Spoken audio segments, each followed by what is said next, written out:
नमस्कार दोस्तों, मैं नीरज कुमार आप लोगों का एक बार फिर से स्वागत करता हूं आपके अपने चैनल नी फीड्स पे।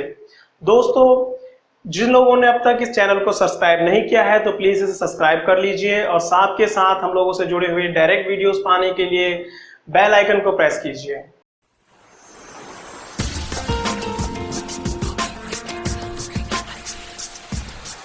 मैं नीरज कुमार एक बार फिर से आप लोगों का स्वागत करता हूं।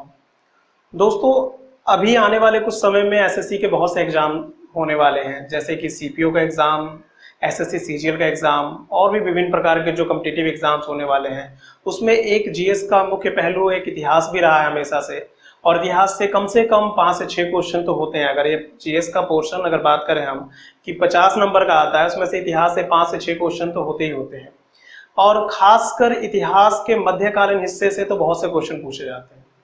तो आज हम लोग मध्यकालीन इतिहास का एक छोटा सा पहलू उठा के देखते हैं, मुगल काल। दोस्तों, आज हम मुगल काल की बात करते हैं। मुगल काल की नींव बाबर ने रखी थी, जैसा कि इस बारे में हम लोग बहुत से लोग परिचित भी होंगे कि मुगल काल का जो संस्थापक था वो बाबर था। बाबर का अगर वास्तविक नाम हम जाने तो उसका नाम जहीरुद्दीन मोहम्मद बाबर था। बाबर एक पारसी शब्द है जिसका मतलब होता है शेर। इसका जन्म 24 फरवरी 1483 में फरगना, जो कि अफगानिस्तान का एक छोटा सा शहर है, वहां हुआ। और इसके पिता उमर शेख मिर्जा फरगना के छोटे से शासक हुआ करते थे। धीरे धीरे ये बच्चा बड़ा हुआ और ये बचपन से ही बहुत बहादुर था। साथ में इसके अंदर अलग अलग तरह की प्रतिभाएं थी। यह बचपन से बहुत निडर था। कुशल शासक बनने के इसके अंदर लक्षण बचपन से ही दिखते थे। आगे हम बात करते हैं, जब इसके पिता 44 वर्ष की उम्र में गुजर गए तो ये 1494 के अंदर सिर्फ महज 12 साल में फरगना का शासक बना। और इतनी छोटी उम्र में इतना बड़ा जो इसके कंधे पे बोझ रखा गया, इसको इसने बखूबी निभाया। यही नहीं, साथ के साथ ये 1504 में आते आते उसने काबुल पर भी अधिकार कर लिया और पहली बार किसी तैमूर शासक ने बादशाह की उपाधि धारण की, और इस वजह से बाबर और ज्यादा प्रसिद्ध हो गया। ये तो रही कहानी कि बाबर कहाँ पैदा हुआ और शुरुआती दौर में उसने कहाँ कहाँ शासन किया। लेकिन इसने भारत पे आक्रमण क्यों करा? भारत पे आक्रमण भी किया तो सिर्फ आक्रमण करके, जैसे पहले भी अफगानी हमारे देश पे आक्रमण करके यहाँ से बहुत से धन दौलत और नाना प्रकार की चीजें लूट कर वापस लेके चले गए, लेकिन ये यहाँ क्यों बस गया? इसके पीछे कारण है। इसके पीछे कारण है कि इसको भारत पे आक्रमण करने का जो निमंत्रण दिया गया था वो पंजाब के सूबेदार दौलत खां लोधी और आलम खां लोधी द्वारा। साथ के साथ मेवाड़ का शासक राणा सांगा ने भी इसको भारत पे आक्रमण करने का निमंत्रण दिया था। अब भारत पे निमंत्रण देने के पीछे ये कारण था क्योंकि उस वक्त दिल्ली का शासक इब्राहिम लोदी था, और वह एक बहुत ही कुशल शासक था और बहुत बड़ी सेना के साथ साथ उसको हरा पाना ये छोटे मोटे शासकों के बस की बात नहीं थी। तो उन्हें लगा कि अगर हम लोग क्यों ना एक ऐसा षड्यंत्र रचें जिसके तहत लोदी भी हार जाए और हम लोग भी शासक बन जाए। तो इन्होंने एक सुझाव जो अपने इनके मन में पैदा हुआ, एक विचार आया, और इन्होंने क्या किया कि बाबर को भारत आने का निमंत्रण भेजा कि आप आइए, यहाँ से हम यहाँ पे हमला कीजिए, इब्राहिम लोदी को हराइए और साथ के साथ जो आपका मन करे यहाँ से लूटपाट के लेके चले जाइए। इस मंसूबे के साथ उन्होंने निमंत्रण भेजा। जब ये निमंत्रण बाबर को मिला तो बाबर ने देखा कि जब मुझे भारत पे हमला करना, तो उसने देखा कि मेरे पूर्वजों ने भी पहले भारत पे हमला किया है, तो उसे लगा क्यों ना मैं भी एक बार हमला करके और अपने जनता के लिए, जो कि काबुल की थी जनता उस वक्त, और वहां की एक बात पहले स्थिति में एक बयां कर दूं कि काबुल की जो जमीन थी ना उतनी उपजाऊ थी, ना वहां कोई उपजाऊ जमीन थी, ना कोई और उद्योग था, ना कोई खेती बाड़ी ढंग से हो पाती थी। तो वहां की जनता जो थी वो पहले से ही त्रसित थी, काफी परेशान थी, और यह बात बाबर बखूबी जानता था। लेकिन बाबर को अपनी वहां की जनता और जो कि काबुल की जनता है उसे अथाह प्रेम था। उसने कहा कि अगर कहीं भारत पे हमला करता हूं और वहां से कुछ लूट के लेकर आता हूं तो मेरी जनता को यहाँ पे थोड़ी बहुत राहत तो मिलेगी। इस मंसूबे के साथ उसने भारत पे आक्रमण करने का फैसला किया। एक छोटी सी बात और मैं बता दूं कि जो बाबर था उसके पिता जो थे वो तैमूर वंश से थे और उसकी माता चंगेज खां के वंशज से थे। तो ऐसा अगर देखा जाए तो बाबर तैमूर वंश से 5वां वंशज था और साथ में चंगेज खां से 14वां वंशज था। तो कहीं ना कहीं बाबर के अंदर ही भी जो अफगानों का खून दौड़ रहा था, तो उसे लगा कि हाँ मैं भी इस पे भारत पे हमला करके जैसे मेरे पूर्वजों ने लूटा था वैसे मैं भी लूट के आ जाऊंगा। तो इस मंसूबे के साथ उसने यह चढ़ाई चालू की। जब बाबर अपनी बड़ी सी सेना लेकर बहुत लंबा सफर तय करके अफगानिस्तान से होता हुआ जम्मू और कश्मीर के पीछे से निकलता हुआ भारत जब पहुंचा, तब तक उसकी सेना इतना लंबा सफर तय करके आधी तो थक चुकी थी, निढाल हो चुकी थी और उसके बाद उन्हें जंग भी लड़ना था। तो ये स्थिति बहुत भयावह थी उन लोगों के लिए कि इतने लंबा जो रास्ता था वो फासला तय करके आना। और उन दिनों जैसा कि हम जानते हैं कि बहुत ज्यादा यातायात के साधनों में कोई बहुत ज्यादा क्रांति नहीं हुई थी। इस कारण उन्हें घोड़ों पे, ऊंटों पे और इन सब पालतू जानवरों के द्वारा और बग्घियों द्वारा इतने दूर के यात्रा कर पाना बहुत मुश्किल काम हुआ करता था। बाबर जब भारत पहुंचा तो उसने पहले 4 कोशिशें की इब्राहिम लोदी को हराने की, लेकिन इब्राहिम लोदी के पास भी बहुत बड़ी विशाल सेना थी जिसको हरा पाना एक नामुमकिन सा काम था। लेकिन बाबर बहुत ही निडर और दृढ़ निश्चयी व्यक्ति था। उसने 5वीं बार यानी कि 21 अप्रैल 1526 को उसने 5वां हमला किया, जिसे पानीपत के पहली जंग के नाम से भी जाना जाता है। और इस जंग में उसने बहुत ही बहादुरी से इब्राहिम लोदी का मुकाबला किया और इब्राहिम लोदी को हरा दिया। और उसी को हराने के साथ साथ ही भारत में मुगल वंश की जो पहली नींव थी उसने रखी। इस युद्ध के जीतने के बाद जो पूरा श्रेय उसने दे दिया वो अपने निशानेबाज उस्ताद अली और मुस्तफा जो कि तीरंदाज थे, उन लोगों को इन्होंने पूरा श्रेय दिया इस जीत का। साथ के साथ जो भी मतलब कि जो युद्ध में जीता गया सामान था, लूटपाट का सामान था, सभी उसने अपने अधिकारियों और सेना के बीच में भी बांट दिया। अगर बात करें तो पहली बार बाबर ने इस युद्ध में तोपखाने का प्रयोग किया था, यानी कि तोपों का प्रयोग किया था, और एक नई पद्धति से युद्ध को जीतने की कोशिश की जिसका नाम था तुगलमा पद्धति। इन सब नए नए पैंतरों के तहत बाबर इस युद्ध को जीतने में सफल रहा। जैसा कि मैं पहले बता रहा था कि जितनी भी धन दौलत वो इस युद्ध में जीता उसने सभी अपने अधिकारियों और अपने सेनापतियों में सब में बांट दिया, क्योंकि उन्होंने भी इसके साथ साथ बहुत लंबा सफर तय किया था इस जंग को जीतने के लिए। इसी लूट के माल में कोहिनूर हीरा भी शामिल था जो कि हुमायूं के हिस्से में आया था, और इसे ग्वालियर के नरेश राजा विक्रमजीत से छीना गया था और इसको ये हुमायूं को दे दिया गया। और ऐसा कहा जाता है कि उस वक्त जो कोहिनूर की कीमत थी उससे ये कहा जाता था कि पूरी दुनिया का आधे दिन का खर्च चलाया जा सकता है। तो आप लोग इससे अंदाजा लगा सकते हैं कितना कीमती रहा होगा उस वक्त भी कोहिनूर हीरा। ठीक है दोस्तों, भारत विजय के बाद जो भी धन दौलत जो मिला बाबर को उसने सब अपने अधिकारियों और सेना के बीच में बांट दिया। ऐसा इसलिए किया उसने क्योंकि उसको पता था कि मेरी सेना ने भी एक बहुत बड़ी कीमत चुकाई है इस जंग को जीतने के लिए। तो उसने लूट का एक भी कहें तो एक कोई सा खजाने का एक छोटा सा हिस्सा भी नहीं लिया। उसने सभी का सभी खजाना अपने सेनापति, अधिकारियों और सैनिकों में बांट दिया। जैसा कि मैंने पहले भी बताया उस हिस्से में हुमायूं का भी एक हिस्सा था जिसके अंदर उसे कोहिनूर हीरा मिला और जिसकी कीमत भी उस वक्त बहुत बड़ी आंकी गई थी। साथ के साथ उसने एक छोटा सा वाकया और भी किया। भारत विजय के बाद उसने काबुल वासियों को एक एक चांदी का सिक्का भी बांटा था, जिस कारण उसको कलंदर की उपाधि भी प्राप्त हुई। उसकी उदारता के कारण उसको कलंदर की उपाधि दी गई थी। साथ के साथ जब भारत निमंत्रण पे, जैसा कि मैं पहले बता चुका हूं कि भारत पे हमला करने के लिए मेवाड़ के शासक राणा सांगा ने भी बाबर को आमंत्रित किया था और उसने आश्वासन दिया था कि अगर आप भारत पे आक्रमण करते हैं तो मैं इस युद्ध में आपका साथ दूंगा इब्राहिम लोदी को हराने के लिए। लेकिन ऐसा नहीं हुआ।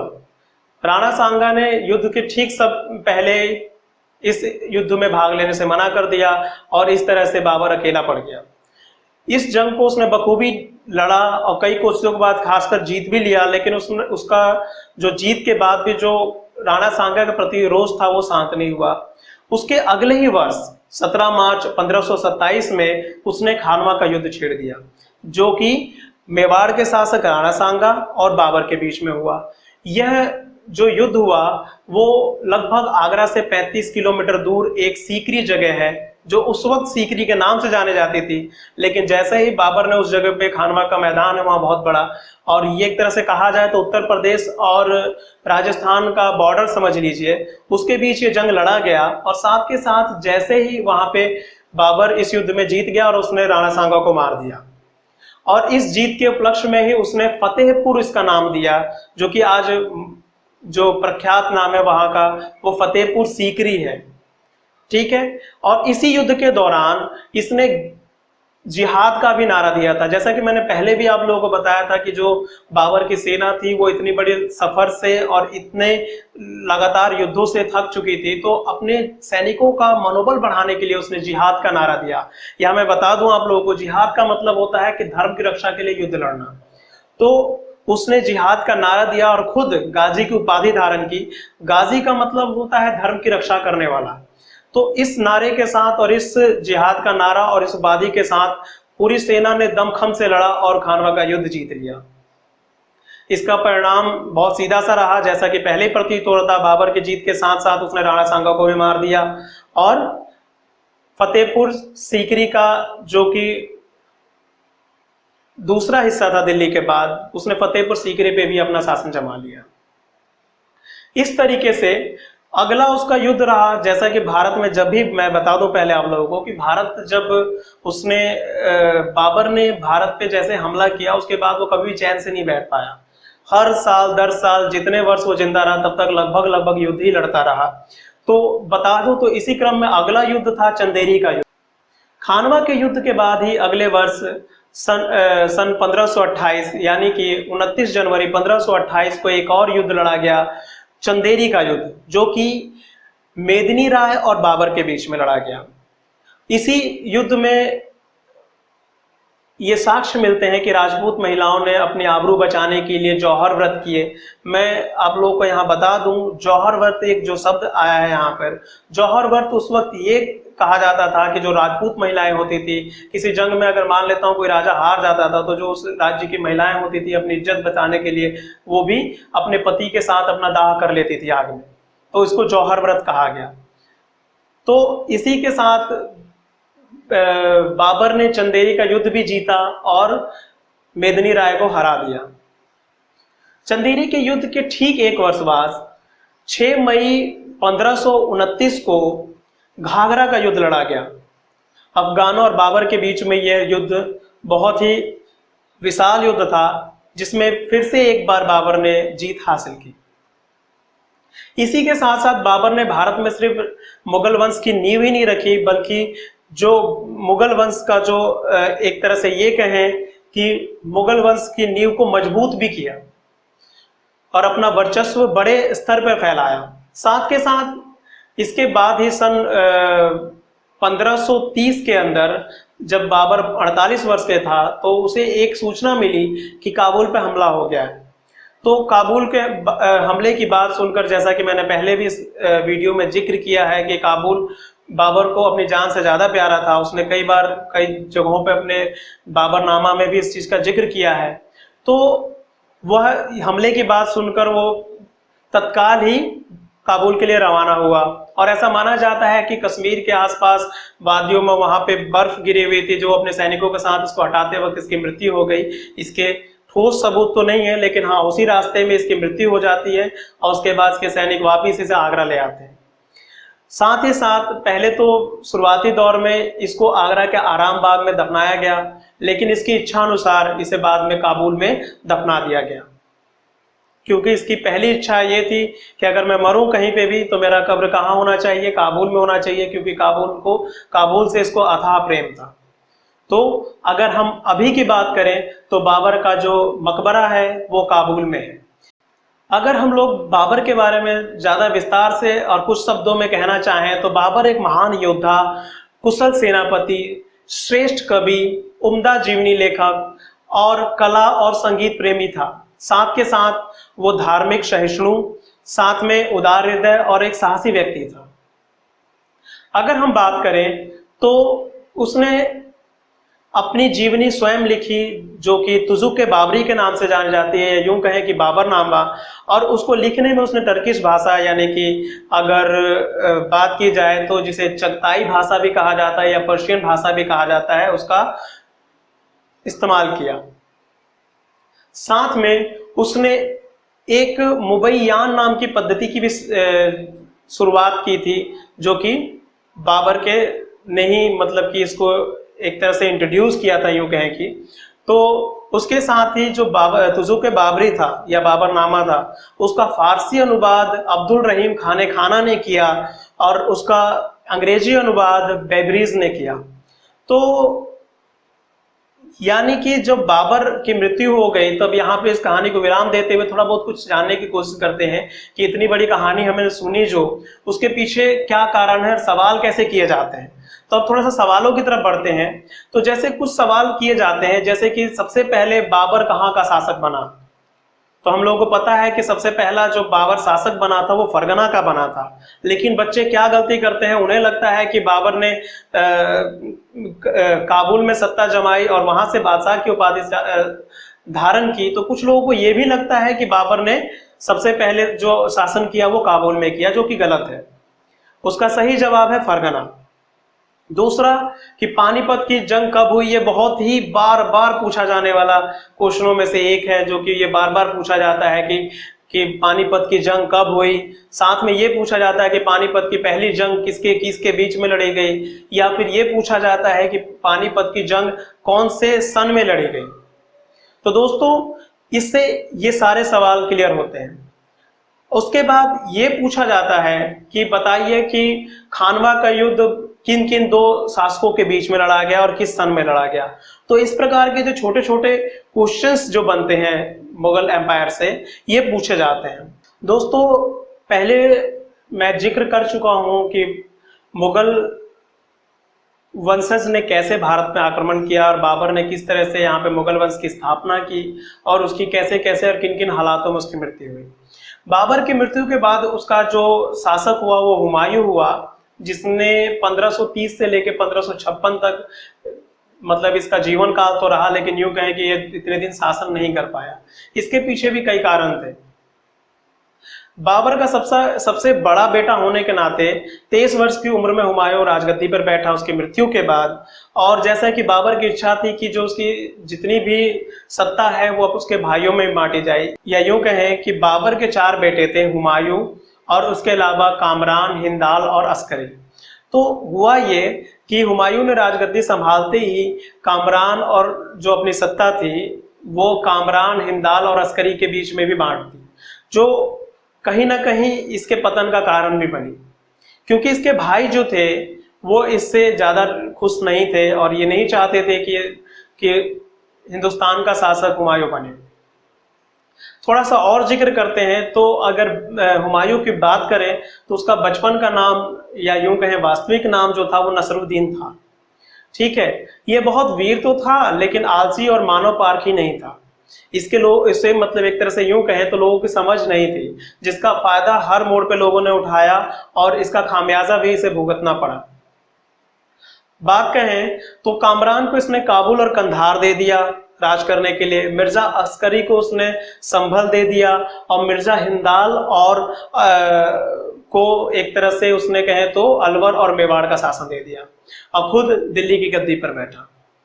अगर बात करें आगे तो 1530 के दशक में हुमायूं ने एक दीन पनाह नामक एक शहर की स्थापना की। इसके कुछ दिनों बाद अगर बात करें तो कुछ सालों बाद बात करें तो चौसा का युद्ध हुआ। चौसा का युद्ध मैं बता दूं आप लोगों को कि शेर खां और हुमायूं के बीच में लड़ा गया था। शेर खां या फिर यूं कहें कि शेर शाह सूरी के बारे में मैं आगे और जानकारी दूंगा, लेकिन अभी हम मुगल एम्पायर या मुगल डायनेस्टी के बारे में पढ़ रहे हैं तो पहले इसको जान लेते हैं। तो पहले इस युद्ध के बारे में जानते हैं। जो चौसा का युद्ध हुआ वो 1539 के अंदर शेर खां और हुमायूं के बीच में लड़ा गया और इसमें भी इस युद्ध में शेर खां की मतलब की विजय हुई। और मैं बता दूं आप लोगों को पहले कि चौसा जो है एक बक्सर जिले के अंदर, जो कि आजकल बात करें कि अगर वर्तमान की बात करें तो वह बिहार में पड़ता है, और वहां पे ये लड़ा गया और इसमें शेर खान की विजय हुई। और उसी के बाद, इस विजय के बाद ही शेर खान ने शेरशाह की उपाधि धारण की। ऐसा कहा जाता है कि जो शेर खान था उसने बचपन में एक शेर को मारा था अकेले, तभी से उसका नाम, उसकी बहादुरी के नाम पर उसका नाम शेर खान पड़ा। और बाद में जब उसने चौसा का युद्ध भी जीत लिया तो शेर शाह की पदवी भी धारण की। अब इस युद्ध में, जैसा कि चौसा का युद्ध हुआ था उसमें हुमायूं हार गया, तो वो क्या हुआ कि कहते हैं ऐसा कि वो अपने घोड़े समेत ही गंगा नदी में कूद गया और उसे एक भिस्ती ने उसकी जान बचाई, जिसे उसने एक दिन का शासक बनाने का भी वादा किया था। और हालांकि उसने इस वादे को पूरा भी किया, और आगे चलकर जब इसकी सत्ता हुमायूं को वापस मिली तो उसने मुगल डायनेस्टी का एक दिन का राजा उसने उस भिस्ती को बनाया, जिसने चमड़े के सिक्के जारी किए थे। अब ये क्यों किया था ये मुझे नहीं पता कि चमड़े के सिक्के क्यों जारी किए थे।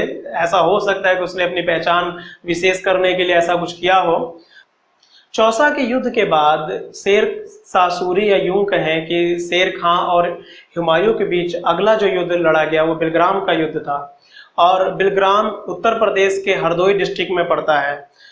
जो ये बिलग्राम का युद्ध हुआ वो हुमायूं और शेर शाह सूरी के बीच में एक तरह से निर्णायक युद्ध माना जाता है। वो इसलिए क्योंकि शेर खान ने इस युद्ध के बाद दिल्ली और आगरा के ऊपर अपना कब्जा जमा लिया, और इसी प्रकार जो सत्ता थी वो अफगानों के हाथ में चली गई।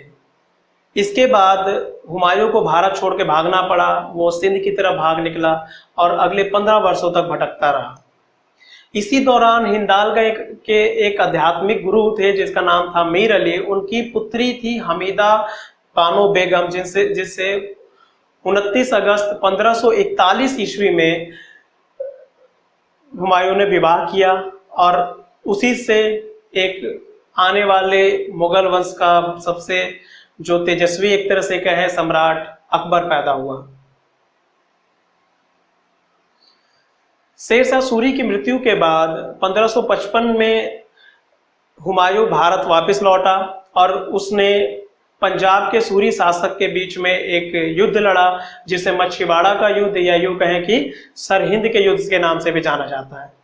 तो इस युद्ध में हुमायूं जीत गया और एक बार फिर से मुगल वंश की नींव फिर से भारत में जम गई, और यूं कहें कि एक बार फिर से मुगल शासन भारत में लौटा। भारत में अपनी खोई हुई सत्ता एक बार फिर पाने के बाद भी हुमायूं बहुत दिन तक इस राज को नहीं भोग पाया, और अगले ही वर्ष 1 जनवरी 1556 के अंदर दिल्ली में दीन पनाह भवन में स्थित एक पुस्तकालय की सीढ़ियों से गिर के उसकी मृत्यु हो गई। तो इसी पर एक इतिहासकार लेनपुल ने कहा है कि हुमायूं जिंदगी भर लड़खड़ाता रहा और लड़खड़ाते हुए मर गया। ऐसा इसलिए कहा गया क्योंकि हुमायूं ने अपने पूरे जीवन काल में कहीं भी ढंग से कोई शासन नहीं कर पाया, कहीं पे भी शासन नहीं कर पाया, और एक तरह से जिंदगी भर वो भटकता रहा और भटकते भटकते ही मर गया। अगर हम बात करें तो जो कि हुमायूं की जीवनी जो लिखी, वो लिखी गुलबदन बेगम ने, जो हुमायूं नामा के नाम से प्रसिद्ध है, तथा हुमायूं का मकबरा दिल्ली में स्थित है जिसका निर्माण हाजी बेगम ने करवाया था। हुमायूं के मकबरे को ताजमहल का पूर्वगामी, या यूं कहें इंग्लिश में द प्रोटोटाइप ऑफ ताजमहल भी कहा जाता है। इसके पीछे कारण है क्योंकि जो ताजमहल बना है वह कहीं ना कहीं हुमायूं के मकबरे से बहुत मेल खाता है। या एक बार दोनों इमारतों को आप देखें, दोनों मकबरों को आप एक तरह से देखें तो बहुत हद तक इसमें सिमिलरिटीज पाई जाती हैं। हुमायूं के मकबरे को यूनेस्को ने विश्व की विरासत की सूची में शामिल किया है। और एक और तथ्य मैं बताना चाहूँगा हुमायूं के बारे में कि हुमायूं को बहुत ज़्यादा मतलब कि ज्योतिष विद्या में बहुत ज़्यादा विश्वास था। वो 7 दिन अलग अलग कपड़े, जो अलग अलग रंग के कपड़े पहन के दरबार में आता था। साथ के साथ सबसे ज़्यादा अफीम का सेवन करने वाला भी मुगल शासक यही था। तो दोस्तों यहाँ पे जो क्वेश्चन पूछे जाते हैं तो वो ये पूछा जाता है कि बताइए कि बाबर और बाबर का जो उत्तराधिकारी था वो कौन था, या यूं कहा जाए कि जो सरहिंद का युद्ध लड़ा गया वो किस किस के बीच में लड़ा गया, किस सन में लड़ा गया, या फिर हुमायूं का मकबरा कहाँ है, हुमायूं नामा किसने लिखी, या फिर हुमायूं का मकबरा किसने बनवाया। इस तरह की जो जो क्वेश्चन जो इस तरह के पूछे जाते हैं अलग अलग एग्जाम्स में, उसके बारे में भी आप लोगों को ध्यान रखना है। तो दोस्तों, मुगल वंश के अंदर हम और आगे की जानकारी भी आप लोगों को देंगे, लेकिन इस वीडियो में सिर्फ इतना ही, और अगले वीडियो के लिए तब तक इंतजार कीजिए। धन्यवाद।